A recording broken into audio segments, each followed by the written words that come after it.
种族纲目，恰的种族纲目，少三下来压的是，特人讲的民族，历当讲的内容在一起。Tashdele, ngay poge yakmo mindu, so I apologize. I'll be speaking in English. I work mostly with classical Tibetan and Mongolian written works. So up until 2 days before my flight to Delhi, I was worried I wasn't going to make it. I had an accident where I was hit by a bus about 4 weeks ago. And 2 days before my flight, my surgeon said to me, "It's a miracle.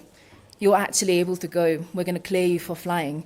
So I really think it's blessing and the clearing of obstacles that I managed to make it here. I was so scared of telling Rinpoche and the organizers I might not be able to make it in person. So I'm Mongolian, and I grew up in a Buddhist family, really believing His Holiness is Chinezig. And as I grew up and started to do research on the lineage of the Dalai Lamas, my appreciation and respect of His Holiness and his lineage is only deepened. So it's really an honor to be here. Thank you so much for Rinpoche and Shri Pema Kanjola for funding and organizing this rare opportunity. It's really an opportunity of a lifetime. And it's such an honor to be here among colleagues, and especially the Venerable Rinpoches and Geshe-las, to present some of my research. So I'll start by quoting a speech the 14th Dalai Lama made in 2006. His Holiness said, while addressing a gathering of Mongolians and Tibetans, he said, "Tibet and Mongolia have had a very strong bond, especially concerning Buddhism. We are like twin brothers having the same spiritual tradition. Especially when it comes to the Dalai Lamas in the plural, Tibet and Mongolia have been connected throughout history. The third Dalai Lama passed away in Mongolia. Up until the 1950s, a piece of his skull was still said to be enshrined at the local monastery in Horchin. The fourth Dalai Lama was a Mongolian prince, the grandson or grandnephew of Altan Khan. And many Mongols, including the parents of the fourth Dalai Lama, saw the fifth Dalai Lama as no different from his previous incarnation. Of course, the sixth Dalai Lama, who I'll return to in just a moment. Not only do we have accounts of all of the Dalai Lamas featured prominently in the writings of Mongolian monks and scholars in Tibetan and Mongolian, the appreciation and respect and reverence of the Dalai Lama has seeped throughout different levels of society in all Mongolian regions. We find countless poems and proverbs referring to the Dalai Lama. Epic songs in Mongolian often begin with the time before time, and this time is often correlated with a time when there was no Dalai Lama. There are children games that talk about the Dalai Lama's blessings, and in some regions, including mine, if you sneeze, you say Dalai Lama as a blessing. There are, of course, many songs, and I thought as a tribute and an offering to the birthplace of the sixth Dalai Lama, I'll share just a small verse of a song about the Dalai Lama in Mongolian. So the verse means, "Ocean is the king of all waters, and the Dalai Lama is the king of all Buddhism." Dalai Gedachin Osane Han Hana Hui Dalai Lam Gedachin Shashne Hana Hui. And with that, I'll return to His Holiness the sixth Dalai Lama, who was recognized in secrecy, lived in controversy, and lives on in history shrouded in mystery. Next slide. The poem that we know so well, one of the most beloved songs by the sixth Dalai Lama. He's remembered as a lover, the renegade, and the tragedy, and this poem is often cited as one of the key prophetic messages about where he would be born next. For the seventh Dalai Lama, Tsangyang Gyatso would be born 2 years later in Litang in Kham. But contrary to this narrative, the white crane that would return to Lhasa only after going through samsara's trials of death, bardo, and rebirth, the white crane of Alagśa in the Gobi Desert in Inner Mongolia is remembered to this day as having continued to take flight, sing its songs for another 40 years in the desert realm of the southern Gobi. So the official narrative, according to authoritative Tibetan historiographies and Qing records, maintain that the sixth Dalai Lama passed away in Kunganor in Huknor in 1706 whilst traveling to Beijing. Yet to this day, in many parts of Mongolia, it's believed that the sixth Dalai Lama in fact survived, escaped his captors, traveled throughout Amdo, Kham, returned to his homeland in Manjulhe, Nepal, India, central Tibet, and then finally to Mongolia, and from there also traveled throughout Qing China to places like Utaishan and Beijing. He finally passed away in Alagśa in 1746, and in this region, the figure of the sixth Dalai Lama has served as a central pillar of Buddhism, local identity, and a source of cultural pride, not too dissimilar from Manjulhe, and this continues to the modern day. The biographical records of the sixth Dalai Lama are far and few between, and only a handful of works have survived down to the present day. Aside from the biographies written by Tsangyang Gyatso, the only other Tibetan language biography of the sixth Dalai Lama that was composed while he was still alive was actually authored by a Mongolian Lama known as Halkha Zayabandita Losan Chinle, who lived from 1642 to 1715, and it's found in his Topyik that closely follows the narratives in the writings of the Desi. The slightly more unconventional version of his biography, which was written by his disciple from Alagśa, this is the secret biography, or the Sangnam that we often talk about, is our most important source for this supposed second part of his life. But there's also a shorter verse biography that was written by the sixth Dalai Lama's reincarnation in Alagśa. His name was Second Dakpo Losan Thubten Gyatso, and that has been preserved in Tibetan and Mongolian, and it's in Alagśa. So in Alagśa, not only did the sixth Dalai Lama live until 1746, there has been a reincarnation lineage, and the last reincarnation passed away in 1958, just before the tragedies happened throughout Buddhist lands. These figures throughout history have been extremely important as the leader of Buddhism in Alagśa and its neighboring desert Mongolian realms, and I'll be talking about that a little bit later. Just to summarize, according to this version of the sixth Dalai Lama's life, he did not die in 1706. He was aided by divine intervention from Palden Lama. He escaped his guards and embarked on a transformative journey. For 10 years, he wandered around the Himalayas, performing many miracles and surviving run-ins with magical creatures such as yetis, zombies, and magical elephants, to finally arrive in the Gobi region of Alagśa in 1716. During his journeys, he amassed many disciples, and it's said that he arrived in Alagśa with over 30 disciples from all across the Himalayas, including Mempas, Amdoas, Khampas, and Tibetans. During his later travels, it's said that he purposefully kept his identity a secret, but when he arrived in Alagśa, his identity was revealed not by him, but by a local princess, and I'll return to that a little bit later as well. So this version of the sixth Dalai Lama's life recounts his activities erecting and renovating monasteries all across the Himalayas, Huknor, and Alagśa. And his embalmed body was enshrined in a golden stupa at the monastery that he built in Alagśa, known as Tempa Dargeling in Tibetan, or in Mongolian Shashni Badrulksum, up until 1958. So we have these two versions of his biography, and I'll be focusing on the latter.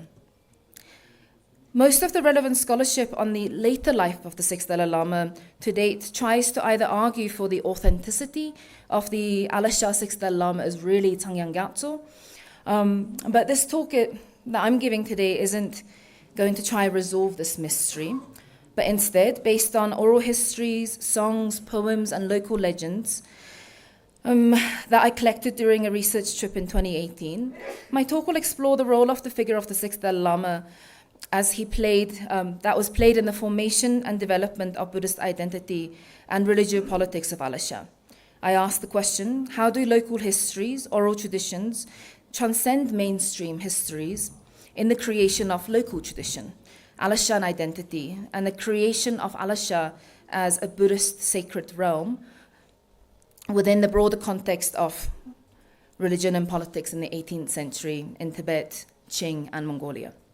So, my following discussion will analyze a selection of this ocean of oral histories, legends, and songs to explore their role in the formation of Buddhist identity and Alagśa as an authentic Buddhist central place. So, I'll first introduce Alagśa and its local religious politics and a bit of its history. Then I'll move on to talk about how Alagśa came into being and how it became a Buddhist land and the roles that the sixth Dalai Lama played in creating the religious sites connected to the region. The last part of my talk will investigate the past, present, and future lives of the sixth Dalai Lama in Alagśa and how these narratives have been used by Mongolians throughout history to capture and transplant the Dalai Lama, as well as his interpersonal relationships in their own realm in order to establish Alagśa as an authentic Buddhist realm, not just a political realm. So central to my argument is the idea about the Buddhist doctrinal ideas about karma and networks of rebirth. This is often utilized in Buddhist historiographies, whereas religious traditions from all over the world often provide paradigms for world-building projects. Monotheistic traditions such as Christianity provide a linear model for understanding history and evolution, whereas in contrast, the Tibetan Buddhist world, the theory of karma, reincarnation, and the view that enlightened beings such as bodhisattvas and Buddhas can manifest in multiple forms in multiple places, provide mechanisms that allow for multilinear and multidimensional approaches for understanding Buddhist history. The Buddhist paradigm of time and reincarnation allows for the past to be the present to be the past to be the future, and so on, which allows for lives and identities to transcend boundaries set by historical periods, geographical space, nation-states, ethnicity, and nationality, and language. The Buddhist historiographical arena is one where both continuity and evolution can coexist. Divine beings and their sacred realms manifest in different times and places. So, the sources that I'll be using, aside from the so-called secret biography and the verse biography, include mostly oral sources, so oral histories, local legends from not only Alagśa but also its neighbors in Ortus and Huknor or Tsongon, folk songs and poems. And these were all some things I gathered back in 2018. So, Alagśa, the name literally means the multicolored or varicolored sands. Alag meaning multicolor and sand is sha. It was the last of the Inner Mongolian regions to gain status as a banner from the Qing court in 1698, and it was gifted to a prince known as Horle, who was one of the nephews of Gush Khan, who ruled the Öröt-Hoshot clan that played an important role for establishing the fifth Dalai Lama as the ruler of Tibet. So, to kind of zoom in, Alagśa sits on the border of Huknor, so it's really bordering the Tibetan regions. It's a desert Gobi realm, but with the Helan Mountains that was situated around when the Tangut Empire ruled the region back in the 10th century. So when the region was gifted to Prince Horle, he started to establish the realm, build it as a center. However, they were faced with a lot of competition from Huknor, which had Kumbum, Labrang, and other important centers of Buddhism. And on the east, Ortus, which is another desert Gobi banner in Mongolia, had already been established since the time of Altan and Tsangyang Gyatso was a very important center of Gelug Buddhism. So this brand new region really had to reimagine itself to compete with its neighbors and also to claim this identity as rulers and Buddhists.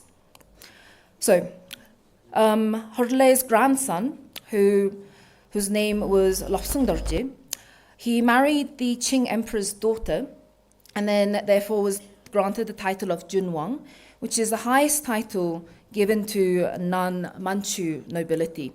This happened in 1758. And this was a result of Lobsang Dorji's military victory against the Jungar War in 1757, and also the Kazakhs in 1758. So the first thing Lobsang Dorji did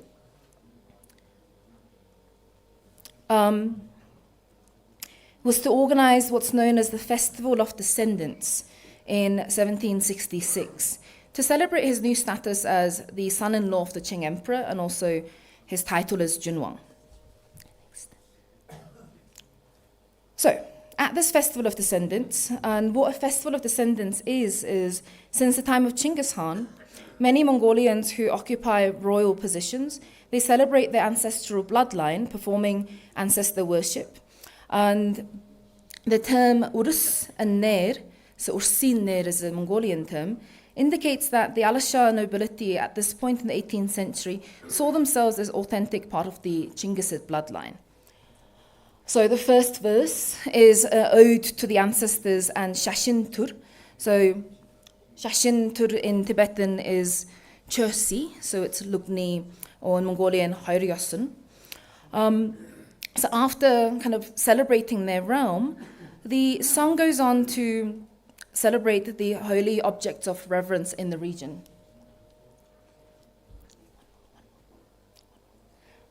So like pure Chentameni jewels with qualities worthy of veneration, in northern Alagśa, the great refuge realm, the 16 Arhats reside in their caves. There abides the precious Lord Dalai Lama, the crown ornament of the world, the manifestation of Avalokiteshvara, who fulfills the wishes of all beings. So although the status and the realm was granted by the Qing emperor, the lords of Alagśa are looking to their own ancestral background and then the Dalai Lama and Buddhism as the source of their agency and sacredness. The reference to the 16 Arhats goes back to the Tangut period, and there are legends that the 16 Arhats are in permanent meditation somewhere in the Helan Mountains, waiting for the right time to return to teach, and there's been disputes over where this site is in the Gobi regions since the 11th century. Obviously, the crown ornament here is the Dalai Lama, but in a time when the 7th Dalai Lama is sat on his throne in Lhasa, here the Dalai Lama in reference is the 6th Dalai Lama, who would have been alive, who would have recently passed away in Alagśa, and the second reincarnation would have recently been enthroned. Next. So, I mentioned this competition between Gobi Mongols, and there's legends in the neighboring region of Ortus about the 16 Arhats residing in their realm also. So I'll now turn to one of the prophecies about Tsangyang Gyatso arriving in Alagśa from the oral sources. And this will clarify some things about the rivalry with the Arhats too. So the legend goes that after Tsangyang Gyatso escaped from Kunganor, he was aimlessly wandering throughout the Himalayas. One night, a great snowstorm started and soon turned into a blizzard. He wandered aimlessly, unable to escape, when he suddenly saw a woman and followed her and then was cleared from the blizzard. The woman vanished instantaneously and it turned into Palden Lamo, and he found himself at the shores of the great lake Lamotso. Palden Lamo then told him, "I will now leave you, but far east from here, there's a land which has a name beginning with the letter A, where the 16 Arhats remain in retreat, and there is a mountain called Tarbajuk. You must go there and spread the teachings of the Buddha and benefit beings." Then she reached the lake and brought out a rock the size of a bull and threw it to the northeast. Then she herself immediately vanished in a flash of white light. Following her advice, Tsangyang Gyatso roamed around the Himalayas for over a decade and finally arrived in the Gobi Desert. There, he came across a camp where an elderly couple were making offerings in the 4 directions of fresh goat milk. Thinking this was auspicious, he wondered if this was a place he was destined to stay and asked them, "What's the name of this place?" The old man said, This place is called Arbus. Arbus is the name of the mountain right behind our yurt. Thinking this must be the place Palden Lamo had prophesied, Tsangyang Gyatso stayed the night with the elderly couple. The next day, the old man said to him, "Oh, Lama, you look like someone who has traveled a great distance. Your boots might not last very long," and offered him a new pair of boots. So Tsangyang Gyatso took this as an omen that he was not supposed to stay, the boots meaning he should travel, and disappointedly left that place and went onwards. The next day, he came to the foot of some mountains where he saw another old yurt and another elderly couple making offerings to the mountain spirits with milk. He again thought this is auspicious and said, "What is the name of this place?" The old man answered, "You must have heard of a place called Alagśa. If you haven't, this is it, and this mountain is called Mount Alagśa." He pointed to the mountains in the east, and as the place name began with A, Tsangyang Gyatso asked to stay the night. They agreed, and the next day they gave him a brand new rug for him to sit on. Taking the rug as a sign that he was supposed to stay, he decided to remain in Alagśa. So this is a story according to local tradition of how Tsangyang Gyatso chose Alagśa as the place he was to spread Buddhism as prophesied by Palden Lama. But here we see the narrative of the different mountains in the Gobi featuring. So in the neighboring state of Ortus, the Arabas Mountains is this mountain. It still stands today. And not only is it a mountain, but this is a cave monastery mountain. And inside, there are murals dating back to the Tangut era, as well as murals from the Sakya Mongol period. Again, this place was significant for Buddhism among Ortus Mongols really since the 10th century. The Ortus Mongols see this place as the residing place of the 16 Arhats, and there are even depictions of the 16 Arhats in the cave murals. But through this legend, it's the Alagśan people that are claiming their realm as the residing place of the 16 Arhats.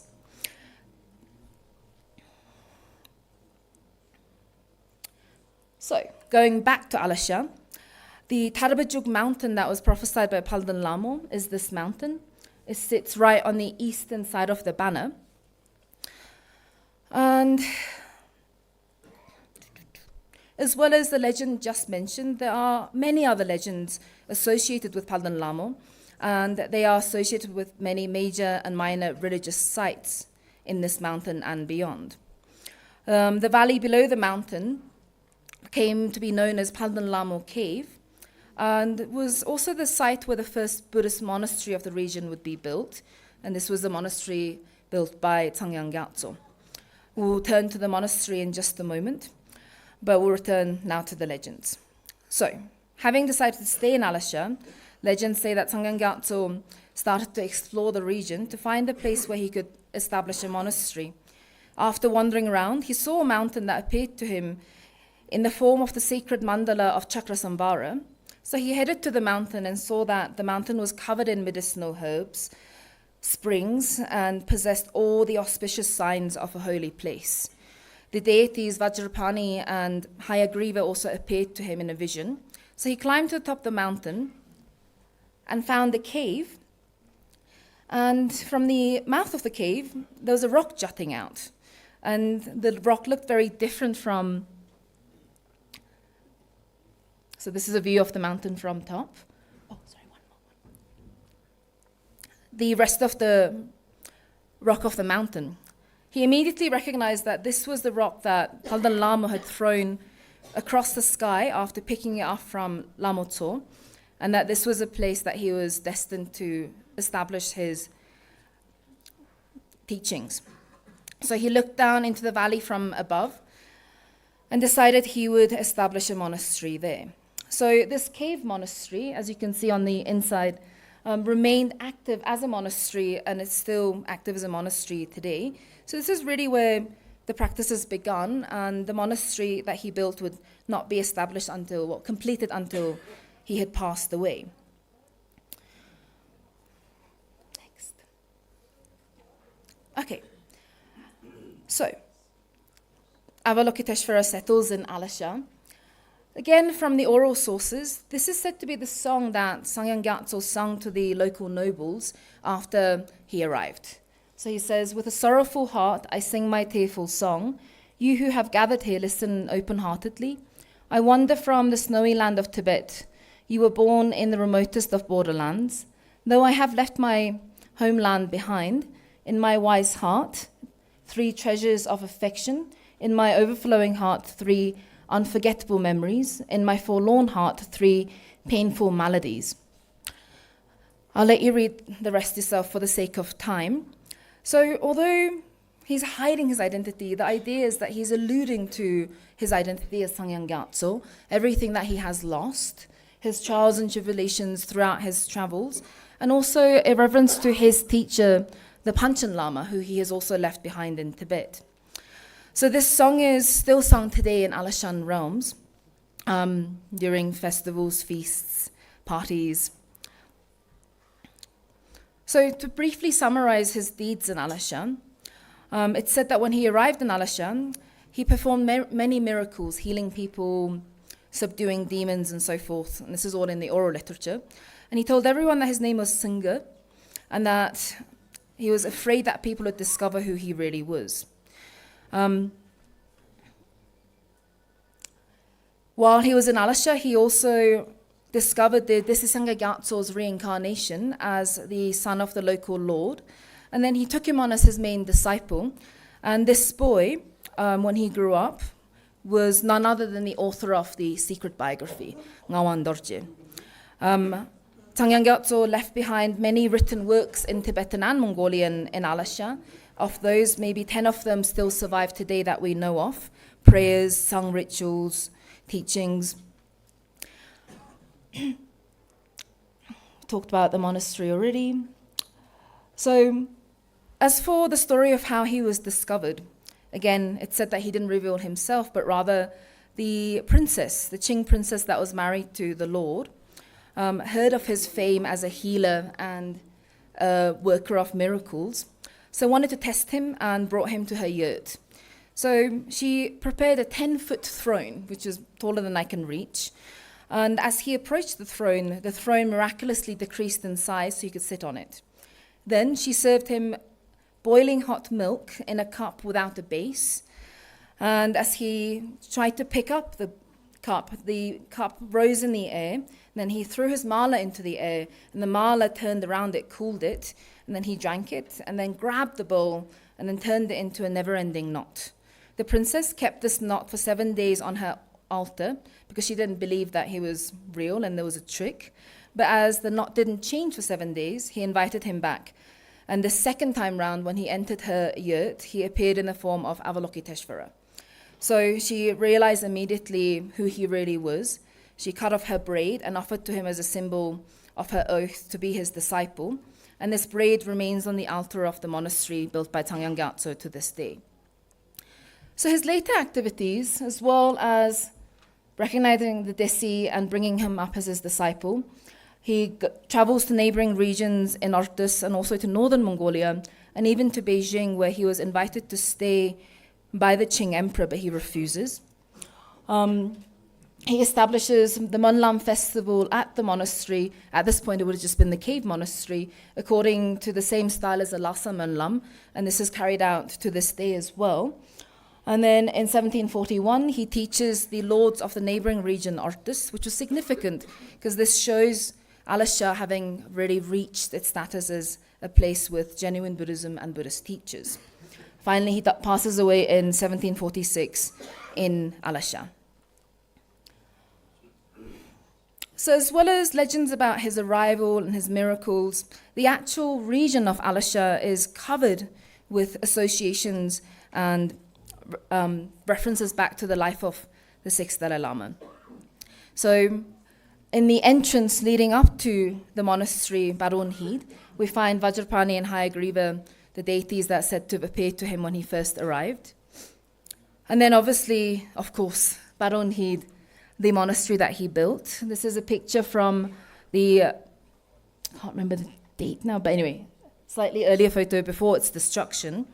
At its height, it had over 2,000 monks. In 1860, it had 1,500 monks. And after it was completed by the reincarnation of the Tsangyang Gyatso, it became the seat of power, governance, as well as religion in all of the Alagśan realms. As well as this monastery, the sixth Dalai Lama founded at least 25 monasteries in the Alagśa region. And as for Baron Heat, it was created in the image of the Potala Palace. And just to share some images of what it looks like today, it was almost completely destroyed. Obo, or in Tibetan that's Larse, these piles of stones you get as offering sites for mountain deities are extremely important as sites of worship. And many of the obos in Alagśa also have connections to the sixth Dalai Lama. So this is the obo on top of the Tarbajuk mountain above the monastery. And the legends say that when the sixth Dalai Lama sat on top of the mountain to observe the valley, a spring sprang from on top of the mountain and he used the water to make his tea. And this obo is today worshipped on the 15th day of the month. And there are at least 15 other obos, which I won't go into detail, that still have active worship rituals today. Okay, next. So many of you might be familiar with these songs already, but for the Mongols, Champa doesn't refer to Maitreya or love and compassion, but rather they say it was a name of his wife, and that when he sang these songs, it's really for her. It doesn't stop there, but they say that the sixth Dalai Lama was trying to perfect a practice to open up the treasury of the Naga king to use that wealth to benefit the world and to build Lhasa up when he was still in Lhasa. So in order to do this ritual, the text said he would need a son, and without a son, these siddhis would be impossible to perform. And this is why he decided to have a secret wife, and she was his consort. And she was in fact pregnant when Tsangyang Gyatso was invited to Beijing. So after he was exiled, the Manchu soldiers killed his pregnant wife, and then they saw the fetus coming out of her womb holding a bow and arrow in his hands. The soldiers realized what they had done.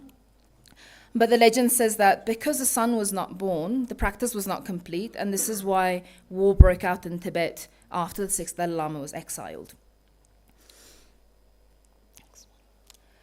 So just a few last words about the lineage. So as well as the reincarnations of Tsangyang Gyatso remaining active until 1958, the reincarnations of the Tsangyang Gyatso were also found, and these two replicated the father-son relationship of the fifth Dalai Lama and the Desi throughout history.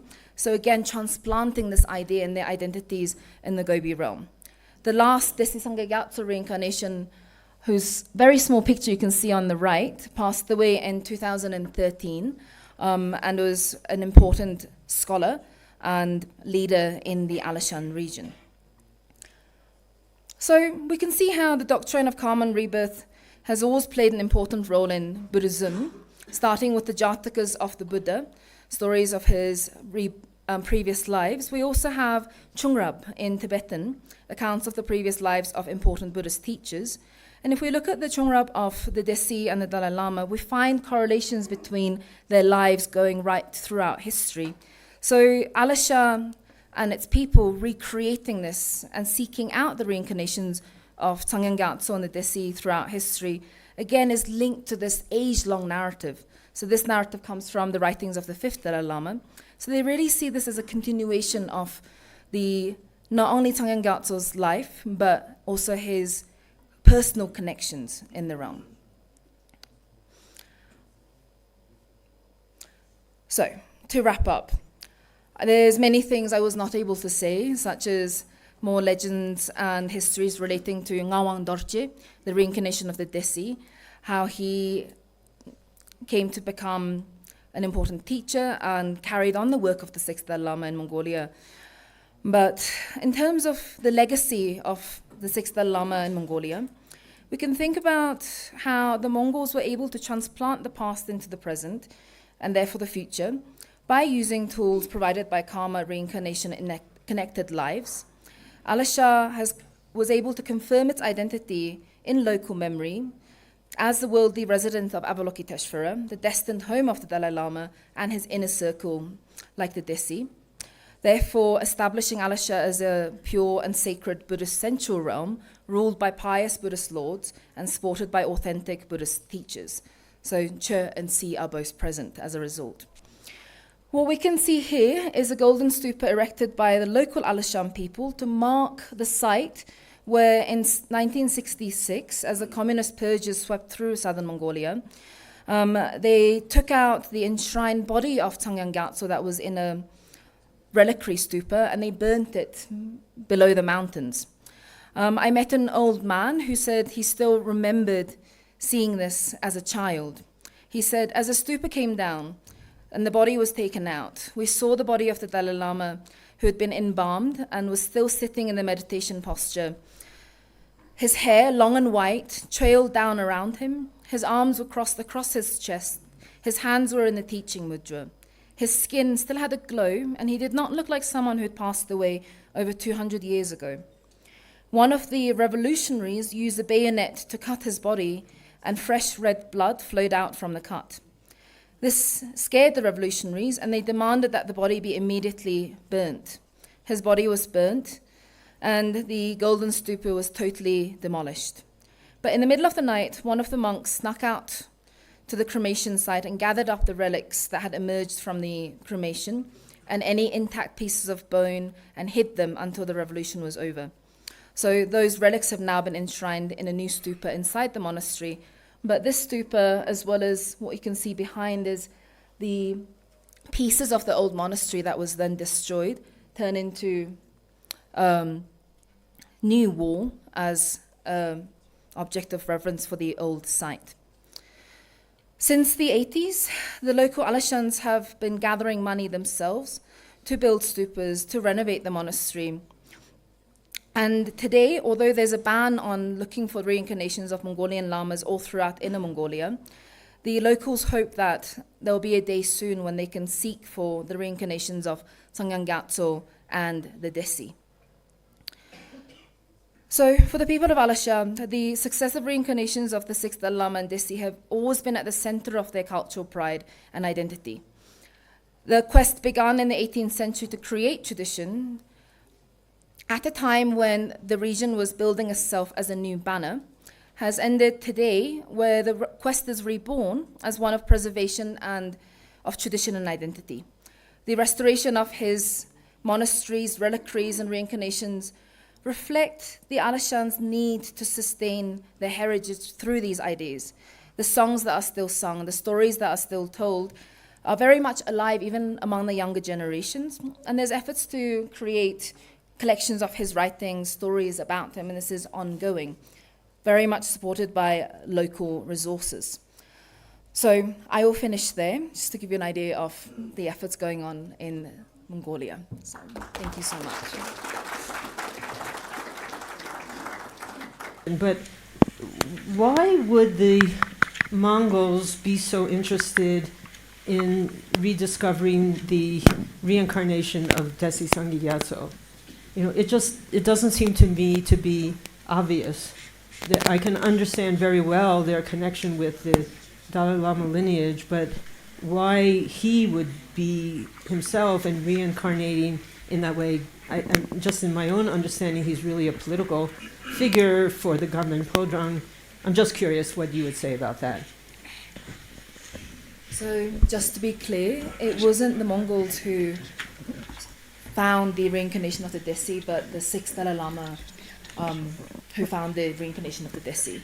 So the boy that he discovered was the son, the eldest son of the highest ranking local lord. And his subsequent reincarnations were sought because of how successful Ngawan Dorje became as a scholar and also religious figure. So that lineage kind of started not because the Mongols looked for the reincarnation of the Desi, but the sixth Dalai Lama who turned up in Alagśa, one of the first things he did was to find this boy. The story goes that he went into the tent of the local lord and there was a baby, and the baby kind of crawled onto his lap but then peed on him. And then the mother said, "Oh my gosh, don't pee on the Lama," and then pulled the boy away, but the boy was like clinging onto Tsangyang Gyatso's mala and crying. And then Tsangyang Gyatso recognized the voice of the Desi and said, "This is the reincarnation of the Desi." So recognizing the son of the local lord as such an important political figure, I think, is one factor. And the other factor is the Alagśa Mongols were descendant of the Hoshot, but they saw themselves quite distinct from them because of the wars that had, plagued Tibet because of the Hoshot Mongols, and they'd partaken in the Jungar War as well. So there's also an attempt to separate them from Lhasa Khan. So Ngawan Dorje, the reincarnation of the Desi, also had a really unfortunate death. So he became very powerful, but because he was a monk and not an actual prince, the prince position went to his cousin. So the cousin also grew up to be quite an important figure regionally. So they kind of had a competition later in life. So, the stories say that he was kind of provoked by his terrible, corrupt ministers, but ultimately what happened was the local prince asked for the arrest of Ngawan Dorje. And the local legends say he didn't really want to, but he said, okay, go arrest him. But if people try to stop you at the monastery, don't arrest him. If no one stops you, then arrest him. So the soldiers of the prince turned up at the monastery, but just before they arrived, the chant master of Baronheed suddenly fainted, woke up and said, all of you monks, you have to gather in the gathering hall, and none of you are allowed to leave, and lock the door. So the monks thought this was very unusual, but they did it. And because there was no one around at the monastery, when the soldiers turned up, no one stopped them from trying to arrest Ngawan Dorje. So he was taken away and ultimately imprisoned in a hut without any windows or doors, and he passed away in there. And there's this beautiful song called The Currents of Samsara that's still sung today. That was his last kind of writing. The Mongolians explain the story as, so the monks are in there, they don't know Ngawan Dorje has been arrested, and suddenly, once he has been arrested, the chant master faints again, wakes up and says, what are you all doing here? This isn't gathering time. And then he says, oh my gosh, Lhasa Khan is running out the door right now, stop him, and then faints. So the local legends describe it as this is again Lhasa Khan's ghost coming back to harm the reincarnation of the Desi. So there's this attempt to separate the Alagśan Mongols from the Hoshot based in Hoknor. They're trying to create themselves as Alagśa and not Hoshot. So I think the kind of reverence for the Desi, I think, is connected to that, where he's still important. Lhasa Khan killed the Desi, so the Alagśan Mongols are going to continue this Dalai Lama Desi lineage relationship, and did so for the next 200 years. I hope that was okay. So, questions from the floor. I have a small clarification, if my understanding is correct or not, to Professor Sangseraima Ji. As you were speaking that, as far as the Dalai Lama's lineage is concerned, the sixth Dalai Lama in the Monjul, after that, the next seventh Dalai Lama in Lithang. But you were saying that in Alagśa or in Mongolia, the people are looking for the reincarnation of the Tsangyang Gyatso, the sixth Dalai Lama in Mongolia. Does that mean that you in the Mongolia believe that the Tsangyang Gyatso's reincarnation as the next Dalai Lama is yet to come?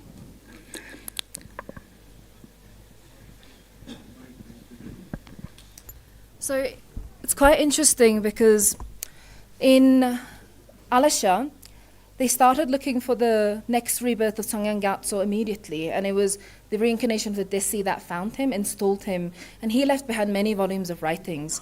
So Tsangyang Gyatso, the one who didn't die, went to Beijing, and the Qing emperor gave him the title Dakpo Tut. So there was one point where there were six Dalai Lamas, the one installed by Lhasa Khan, and then Tsangyang Gyatso, who didn't die, and then also seventh Dalai Lama, who initially was enthroned as a sixth Dalai Lama. So Mongolians don't really see this as the Dalai Lama lineage, but the Dakpo Tut lineage. Again, I think based on the idea of the different emanation bodies of enlightened beings, it's completely okay for there to be multiple human manifestations of awakened beings, such as Chenrezig, in multiple places. So Mongolians see the lineage of His Holiness with Khalsan Gyatso and so forth, right up to His Holiness now, as the Dalai Lama lineage. But for Tsangyang Gyatso was the sixth Dalai Lama. But all subsequent reincarnations, with the last one passing away in 1958, they were the Dakpo Hotuk reincarnations. So they separate the subsequent from the sixth who turned up, if that makes sense. Thank you. My question for you is actually, in this Alagśa discourse, the sixth Dalai Lama seems to be the foundational figure. What was the role of the Great Fifth in that discourse? And I ask because at the same time in Tibet and in Beijing, both he becomes this paradigmatic figure that everything is referred back to, but he didn't come up in your talk at all. What is the role of the Great Fifth in the memory of Tibetan Buddhism in Alagśa? Thank you. So in all the writings I've seen, the fifth doesn't actually feature, which is actually quite fascinating. And again, the way I read them was because of this emphasis on the sixth Dalai Lama that kind of, just unfolded after he arrived. So whether it's the legends or the writings that have been left behind, it's the sixth Dalai Lama, who's Avalokiteshvara, that's been exiled. And, by the Alagśans receiving him, they're basically receiving Avalokiteshvara. So the Tibetans have kicked him out, and he's now serving this throne, and this is now Potala. So I think there was an intentional avoidance of the fifth Dalai Lama. And then the scholasticism, so the curriculum and so forth, really kind of exploded with Ngawang Dorje's time. So the sixth Dalai Lama in Alagśa mostly built monasteries, served as the religious figure for the local families. But then it was Ngawang Dorje who was sent to Tibet to study, get the degrees and come back, and then install the Chaig of Drepung Monastery at Baron Heed. And then we have all these great kind of Alagśan figures like Alagśa Laramba Ngawang Tendar, who became a great teacher not only in Alagśa but also his writings are used in Tibet as well. So from that period onward, then it was Alagśa Laramba as a scholastic figure. So then we have more reference back to the fifth Dalai Lama, but in the rest of the 18th century, I haven't found anything so far. Yeah, thank you. Okay, so my question is very simple. So during these years, researching or biography of great His Holiness the Sixth Dalai Lama, what has been the most fascinating aspect for you of his life? Thank you.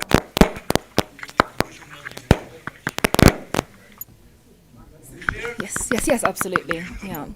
So I first encountered the life story of His Holiness Sixth Dalai Lama when I was working on the writings of Khalkhazai Bandita Losang Chinle, who was one of the first Khalkh Mongolian polymaths to come study in Tibet for 17 years. So really before that, there was no Mongolians that really undertook the study. And he was based in Tashi Lumpu, and then ended up later also at Sera, and was a disciple of the fifth Dalai Lama.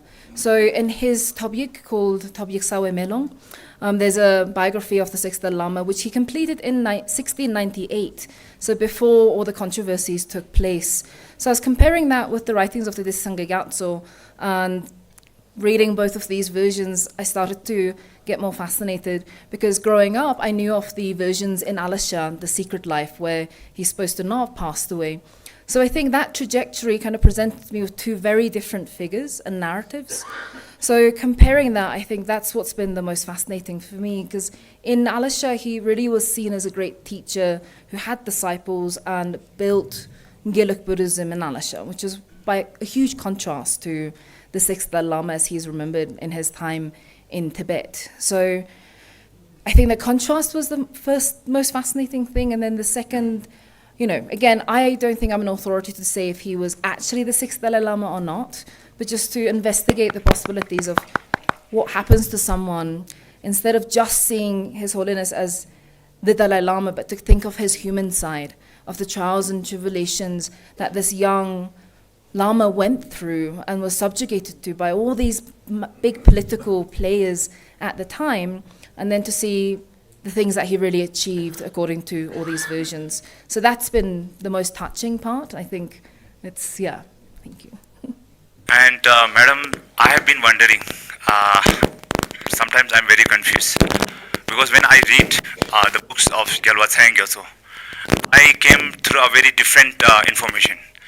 As you also mentioned it, in some books of His Holiness, Gyalwa Tsangyang Gyatso, through that I got information that Gyalwa Tsangyang Gyatso was killed by Lhazang Khan when he was transporting to Beijing in 1706.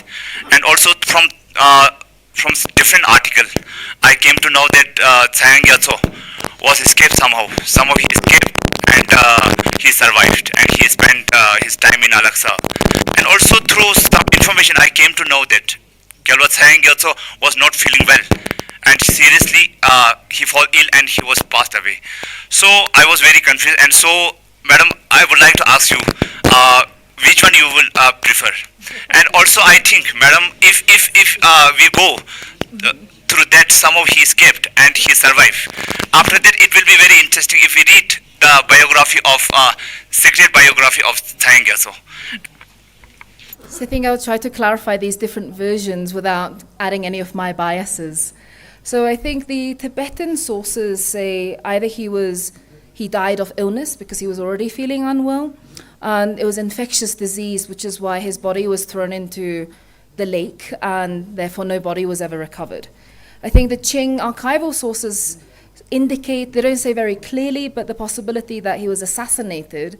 And then I think there was one letter to the Qing court that said his body was then destroyed because he was the fake Dalai Lama, and desiccating the body, then again, no body was ever recovered to Lhasa or to the Qing.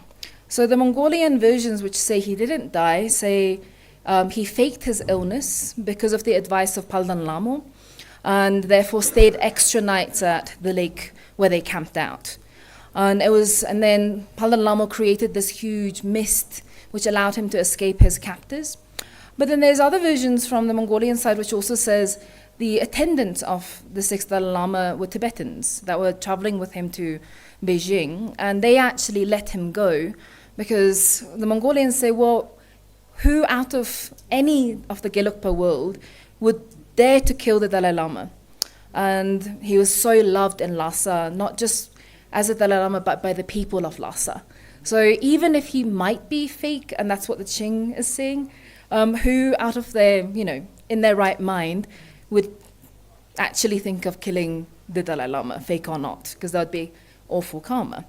So the Mongols believe that it was this young renegade Dalai Lama, and according to the secret life story and other kind of narrative oral versions, then he really went on a journey of transformation. And initially, he had to beg for food, but he didn't even know how to boil water. His feet were blistered. He'd never been outside of the palace. He'd lived a royal life. And it really goes into quite a lot of detail about how over the next 10 years of traveling throughout Tibet and the Himalayas, he started to become this teacher figure, to take practice more seriously. And by the time he turned up in Alagśa, then he had his own disciples and had gone through, I guess, in modern times, you'd call it a coming-of-age narrative of leaving behind who you were and becoming who you're supposed to be. So that's the different versions. Again, I don't think I have the authority to say which one's true or not. All I can say is what's believed by the different factions. I can say for the Mongolians today, they really believe this was Tsangyang Gyatso. And when he turned up in Alagśa, he was a very different person to the Tsangyang Gyatso who lived in the Potala Palace. So I hope that answers your question. Thank you.